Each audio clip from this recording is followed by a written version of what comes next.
Bonsoir à tous et bienvenue dans cette nouvelle édition d'Info Soirée. On y va pour le sommaire. Déjà vertement critiqué, le SAMU se retrouve au centre d'une nouvelle polémique. Cette fois, ce sont des policiers qui accusent ce service d'urgence de non-assistance à personne en danger. Les agents ont dû porter un homme grièvement blessé sur le dos. Détail dans un instant. Triste été pour les prestataires de mariage avec 95% d'annulation. Wedding planner, traiteur et propriétaire de salles de réception affichent grise mine. Ils parlent d'un manque à gagner de plusieurs millions de roupies. Un lockdown n'est pas d'actualité. Le Premier ministre est catégorique. Un confinement sera désastreux sur l'économie. Pendant ce temps, le leader du MMM accuse le Premier ministre de fuir devant ses responsabilités et il plaide pour l'unification des partis de l'opposition. À la une également, la France a répondu positivement à l'aide urgente de Maurice. Le CGS Barracuda a débarqué ce samedi à Port-Louis une première cargaison d'oxygène en provenance de l'île de la Réunion. Entre-temps, des Réunionnais hésitent à venir séjourner à Maurice. Et puis Sting signe son retour avec un 15e album, solo The Bridge. Le SAMU se retrouve à nouveau sous le feu des critiques. Cette fois, c'est la police elle-même qui porte plainte contre ce service d'urgence censé intervenir en cas de problèmes médicaux. Sauf qu'hier, le SAMU ne s'est pas rendu sur place pour porter secours à un homme qui gisait dans une mare de sang à 4 bornes. Ashna Nekchedi, bonsoir. Bonsoir. C'est le police constable Choté de la Western Division qui a consigné une déposition pour un cas allégué de non-assistance à personne en danger contre le SAMU. Failing to give assistance to person in danger of death. Le SAMU fait effectivement l'objet d'une plainte pour n'avoir pas porté secours à un individu qui aurait pu y laisser la vie. Le constable Choté raconte dans sa déposition s'être rendu à la rue Saint-Jean à 4 bornes à 1h05 du matin samedi, suite à un appel concernant un homme en détresse. Accompagné du constable Bidessi, le policier arrive sur place et découvre un homme sur les marches d'un escalier à proximité du parking d'un restaurant très connu de la région. L'individu inconscient était dans une position étrange, dans une mare de sang. Il saignait de la tête et du nez. Immédiatement, le police constable dit avoir contacté son collègue policier, le PC Dipou, afin qu'il sollicite l'aide du SAMU. Mais au bout de 15 minutes, le SAMU n'avait toujours pas donné signe de vie. La situation devenait critique car des informations obtenues sur place indiquaient que l'homme en question pourrait avoir subi d'autres blessures au dos et à la tête car il avait fait une chute. Quelques minutes plus tard, le constable Dipou le contacte de nouveau et l'informe que le SAMU a refusé catégoriquement de venir sur place et cela malgré le fait que la vie du blessé était en danger. Le policier Choté affirmera plus loin dans sa plainte que leur propre santé était également à risque car ils n'avaient pas d'équipement nécessaire. Malgré cela, ils n'ont pas eu d'autre choix que de transporter l'individu en dévalant les marches de l'escalier. Finalement, ils l'ont pu conduire à l'hôpital et ont remis le blessé au charge nurse sur place. Pourtant, en retournant au poste de police de 4 bornes, les 2 policiers ont été surpris de voir une ambulance du SAMU avec chauffeur garé sur le parking de l'hôpital. Dans sa plainte, le constable Choté dit ne pas comprendre l'attitude du SAMU qui est censé sauver des vies. Cette négligence aurait pu coûter la vie à cette personne, mais aussi porter préjudice à la police en cas de décès. Et c'est pourquoi le policier réclame une enquête sur les raisons qui ont motivé le SAMU à refuser cette intervention. Merci Ashna pour ces précisions. Les mariages restreints à 50 personnes, une restriction qui donne quelques sueurs froides aux futurs mariés, mais aussi aux prestataires qui tentent tant bien que mal de revoir leur organisation. Certains parlent d'un coup dur pour leur business avec 95% d'annulation, soit un manque à gagner de plusieurs millions de roupies. Une nouvelle année compliquée pour ces prestataires de mariage. Nishan Pillay. Coup dur pour MKS Multipurpose Hall. 95% de ses réservations ont été annulées en une semaine. Sa directrice Ina Sijadar parle d'un manque à gagner de plusieurs millions de roupies. Mon besoin obligé de baisser mon tarif. Que du monde n'a pas besoin d'annuler la salle pour 3 jours. Maintenant, il peut faire toutes les 3 cérémonies de 1 jour. Mon besoin de baisser mon tarif, mon faire un petit package pour qu'il nous capable accommoder 50 personnes in one day. Quand nous capable gagner, quand nous capable faire du catering, at least nous gagne quelque chose. Une restriction au goût amer pour VH Ritou, vice-président de la Wedding Halls Association, car des futurs mariés ont principalement formulé des demandes de remboursement. Le refund, c'est un manque à gagner pour nous. Business peut perfecter. Quand on a besoin de clients, on peut faire ça aux 50 invités. On peut exiger de gagner discount. Il y a plusieurs cas qui ont besoin de clients peut assister à moi quand mon besoin faire dit. Comme ça, nous pouvons souffrir. Business pas roule pour mon besoin. Restreindre les mariages à 50 personnes, une mesure illogique pour Sadvi, CEO du domaine Ritz. On a une salle qui va jusqu'à 600 personnes, aujourd'hui peut recevoir 50 personnes. Malgré que la ventilation peut bien passer, nous avons une distanciation sociale aussi qui peut capable d'être respectée, tout comme un restaurant et un hôtel. Nous ne pouvons pas respecter les mesures sanitaires, mais nous permet que 50 personnes. Maintenant, 50 personnes, le problème que c'est que mon client peut faire une annulation quand je tente qu'il y a 50 personnes. Je n'ai pas envie d'aller de l'avant avec le même nombre de jours que si je peux faire cette fonction avant. Je peux avoir un discount, je peux avoir un refund qui peut faire que ma salle peut souffrir. Avec 100 personnes, ils sont co-manageables pour ma salle pour capable continuer ce business. Mais là, il y a beaucoup de salle que dans un loan, je ne suis pas capable de rembourser le loan parce que c'est pénible et il manque à gagner. Alors, 50 personnes, il y a vraiment une restriction qui n'est pas adaptée pour toute la salle. Moi, je trouve les meilleurs qui nous mettent une mesure de sanitaire, c'est qu'il est beaucoup plus adapté à ma salle par rapport à cette superficie et ventilation qui est dans la salle, tout en respectant les mesures sanitaires que l'hôtel et le restaurant aussi peuvent respecter. Véritable casse-tête pour les prestataires du service qui doivent jongler entre report, annulation ou remboursement en ces temps de pandémie, alors que pour les futurs mariés, cette restriction joue les troubles faits. La Covid-19 ne faiblit pas, 147 nouveaux cas recensés durant ces dernières 24 heures, 16 patients ont été admis à l'hôpital ENT et 47 dans les hôpitaux régionaux, chiffre fourni par le ministère de la Santé cet après-midi. Un nouveau lockdown n'est pas un jeu. Le Premier ministre a été catégorique cet après-midi. Un confinement sera désastreux pour l'économie. Le secteur touristique, par exemple, représente une source de revenus pour des milliers de Mauriciens.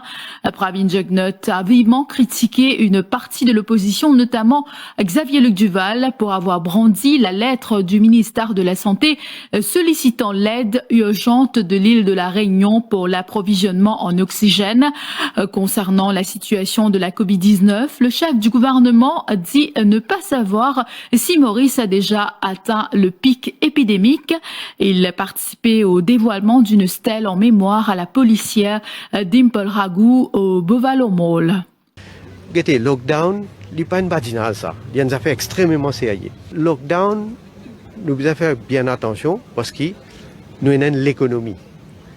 Et donc, combien de monde qui peut gagner la vie dans l'activité économique. Et moi, je dis ça, c'est tout pour le secteur touristique. Pas seulement pour le secteur touristique, mais pour tout le secteur. Valérie Dizou, je ne suis pas d'accord du tout qui nous besoin de mettre un lockdown. Ça peut faire beaucoup d'ito right, à nos pays. Mais nous, comme un gouvernement, nous veillons à ce qu'il nous garde un certain équilibre, activité économique, d'un côté, mais aussi, bien sûr, la santé publique, la santé de tout le monde qui vient au maximum capable de protéger. Donc selon vous, le pire, nous peut vivre là, le pic nous peut vivre là, ou bien nous peut encore toucher le pic? Difficile pour me dire. Difficile pour me dire, parce que c'est une affaire qui n'est pas prévisible. Oui. 10 mots nous tiennent en 2020. Pas tiennent un vaccin. 2021, nous arrivons presque 300 mots.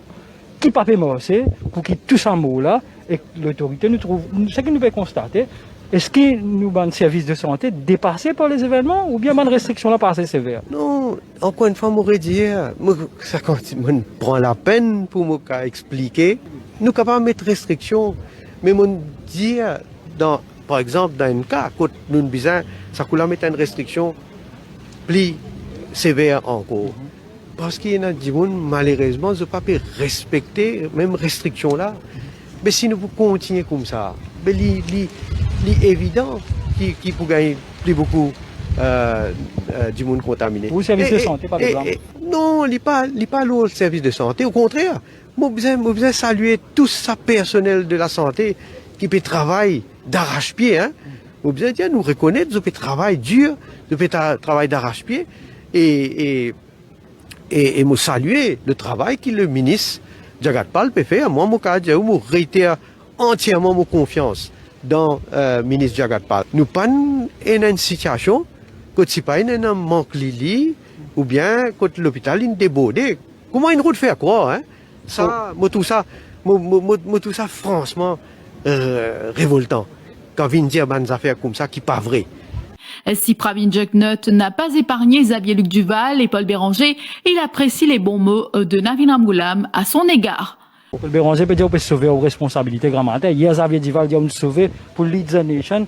On va penser, par exemple, l'autre, c'est qu'ils peuvent dire que vous appelez souvent adressé à la population reconnaît tout. Moi, je dis monde qui, tant qu'il donne moi sa responsabilité là, jamais dans le passé et jamais à l'avenir aussi, pour sauver mes responsabilités. Je peux assumer pleinement. En mon âme et conscience, je peux assumer. Et c'est surtout, bon, les Xavier Duval causer, c'est qu'il a causé, mais c'est surtout pas Paul Béranger qui peut venir dire moi, je ne peux pas assumer mes responsabilités. Je ne sais pas quoi, il y a des gens, lui en particulier, qui a donné les leçons. La responsabilité, plus que responsabilité, le principe, le dernier du monde qui a donné les leçons. Navin Ramgoolam dit mal conseillé hier au Radio Plus. Il pensait au mal conseillé. Seulement au moins, l'Indien m'apprécie, l'Indien qui m'a fait mon travail et moi sa volonté pour faire mon travail là. Donc, il n'est pas correct. C'est que l'Indien qui m'a mal conseillé. Vous êtes dépolitise High Level Committee parce que c'est une affaire. Ça, vous d'accord, vous êtes dépolitise tout. High Level Committee, il n'est pas politisé ça. Mon cas, il y a une affaire. Dans High Level Committee, tout ce qui nous discutait, nous pas cause, rien à faire politique. Nous cause le virus, nous cause ban traitement, nous cause comment pour faire pour gagner médicaments.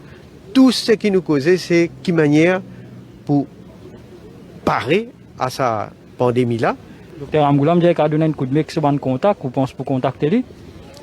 Ben, s'il est capable de donner un coup de main, s'il y a un contact, il voulait faire une proposition, moi toujours ouvert, et pas juste à lui, à tout le monde.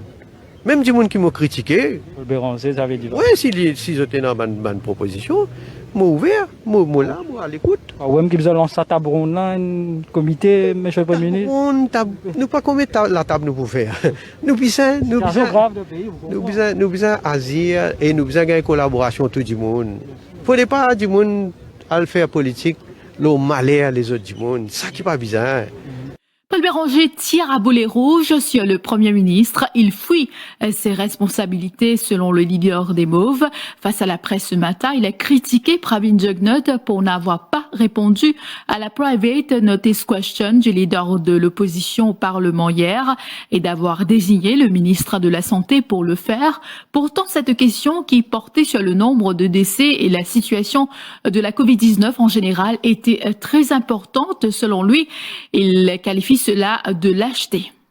Je pose une question au Premier ministre, étant donné le nombre de morts qui peut y avoir, et pour demander en tant que Premier ministre, quelles nouvelles mesures il propose pour prendre. C'est une lâcheté de passer ça à Jagat Pal, surtout à Jagat Pal, pire qu'ils a meilleur. Mais le Premier ministre, il fuit devant ses responsabilités.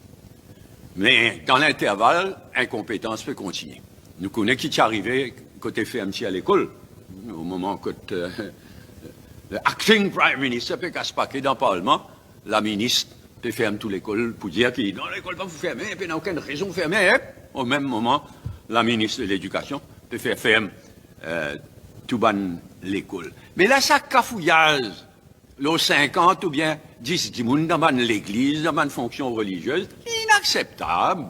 Sa qualité l'incompétence là, fait dire sa quantité de tracas là, sa quantité de problèmes là. Mais bien arrêtez une fois pour toutes avec de bonne incompétence à répétition. Paul Béranger a aussi commenté la situation politique. Il affirme être en communication directe avec le leader du Parti travailliste, Navin Ramgoolam, et se dit en faveur d'une réunification des partis de l'opposition. Navin Ramgoolam, leader du Parti travailliste, ancien Premier ministre, fait une bonne déclaration hier, d'ON Radio, nous prend note de ce qu'il vient de dire. Mais il n'a rien de changé en ce qui concerne l'espoir, la plateforme de l'espoir. Il n'a rien de changé. Nous toujours en faveur de l'unité de l'opposition, mais pas à n'importe quelle condition. Et moi ajouter que l'espoir, moi-même, Xavier Duval, nous en contact directement avec Navin Ramgoolam et le Parti travailliste. Je vous retrouve après la pause.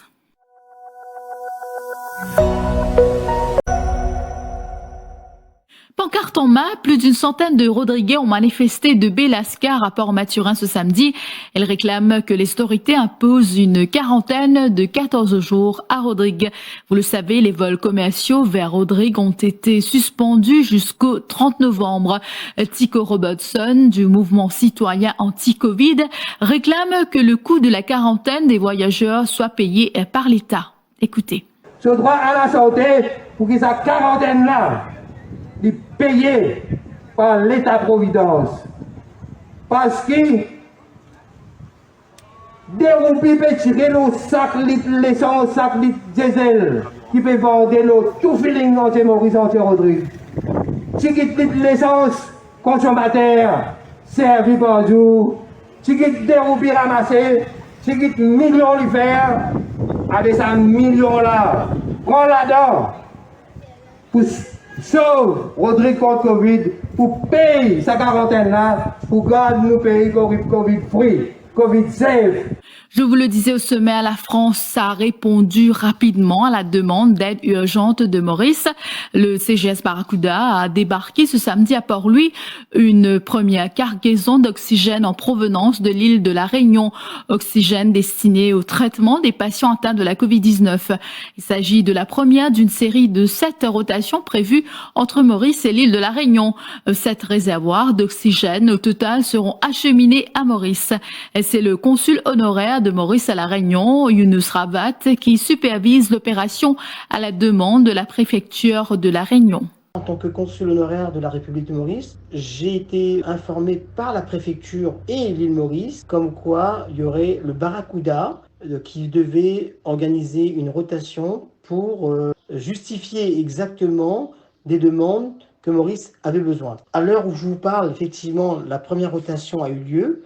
Moi, j'étais juste accompagnateur. Je dis bien, j'ai accompagné parce que je représente quand même le gouvernement de Maurice. Je ne fais qu'un accompagnement. La préfecture m'a aussi interpellé et je leur ai facilité la situation dans la mesure où la première rotation a eu effet sans problème. Maintenant, en ce qui concerne les autres rotations, on est en train de réfléchir pour Air Liquide qui doit disposer du stock. Normalement, c'est possible et donc il y aura d'autres rotations. Avec l'explosion des cas de la Covid-19 et la présence du variant Delta dans la communauté locale, des rayonnés hésitent à venir séjourner à Maurice. D'ailleurs, Maurice a été classé en zone orange par le gouvernement français et la préfecture de la Réunion conseille aux rayonnés de limiter leur déplacement à l'étranger. Écoutez ces quelques témoignages recueillis par notre confrère l'info.re. J'aimerais y aller effectivement, parce que ça fait 2-3 ans que je ne suis pas allée. Par contre, avec les nouvelles mesures sanitaires, ça me coupe un peu l'herbe sous le pied. Je n'ai pas envie de partir à Maurice. C'était une fois tous les ans. Mais alors, depuis le confinement, là, on n'a plus parti, rapport à ça. Alors, là, m'y attend. Là-bas, il y a le microbe, il y a plein de trucs. On entend l'actualité, donc c'est pas agréable là-bas. J'ai beaucoup de médicaments, donc je ne peux pas y aller. Tout à fait autre chose à présent, bientôt 1 an depuis que la policière Dimple Ragout a été mortellement renversée par 2 présumés trafiquants de drogue synthétique en fuite lors d'une opération de livraison contrôlée à Beauvallon. En hommage à cette policière de 38 ans décédée en pleine mission, une stèle en sa mémoire a été dévoilée cet après-midi en présence du Premier ministre, le commissaire de police par intérim. une cérémonie à laquelle les sœurs de la défunte ont participé. C'est après 1 an qu'ils nous mettent le pied ici, nous ne pas venir du tout, parce que c'est difficile pour nous passer, très difficile. Même jusqu'à aujourd'hui, donc on peut vivre même problème et nous toujours manque nous c'est beaucoup. Tout le temps avec dévotion, tout le temps ce travail qui est avant tout. Et nous comptons, nous remercions la police, nous remercions de tout, Ascension, qui sont encore pensés, ils sont encore là, ils sont encore des valeurs, tout, nous sentons honorés. Après 1 an, nous sommes encore pensés. Également dans l'actualité, le Premier ministre Pravin Jugnauth présentera prochainement au Parlement des amendements à l'Independent Broadcasting Authority Act. Les amendements donneront le pouvoir à l'IBA d'imposer des pénalités administratives d'un montant maximum de 500 000 roupies aux opérateurs de radio. L'IBA est le régulateur des radios et de la télévision à Maurice. Par ailleurs, les permis qu'elle octroie devront être renouvelés chaque année au lieu de tous les 3 ans actuellement si les amendements sont approuvés. Les amendements doivent également permettre à l'IBA de se rapprocher de l'Information and Communication Authority, dont le rôle est de réguler les technologies de l'information et de la communication. Musique pour terminer cette édition, Sting de retour avec un nouvel album. L'ancien leader du groupe The Police a dévoilé hier The Bridge, un album introspectif écrit en pleine pandémie. The Bridge tente au travers de 13 titres d'exprimer les doutes et les émotions ressenties par Sting durant cette année si étrange. Ainsi, le chanteur aborde différents sujets qui l'ont touché, tels que le Brexit, la pandémie, mais aussi le populisme, sans oublier l'amour. C'est arrivé comme une surprise, explique le chanteur britannique et citoyen du monde. Toutes ces personnes sur lesquelles j'écris sont en transition. Voilà, c'est la fin de cette édition d'Info Soirée. Merci à tous de l'avoir suivi. Bonne soirée et prenez soin de vous.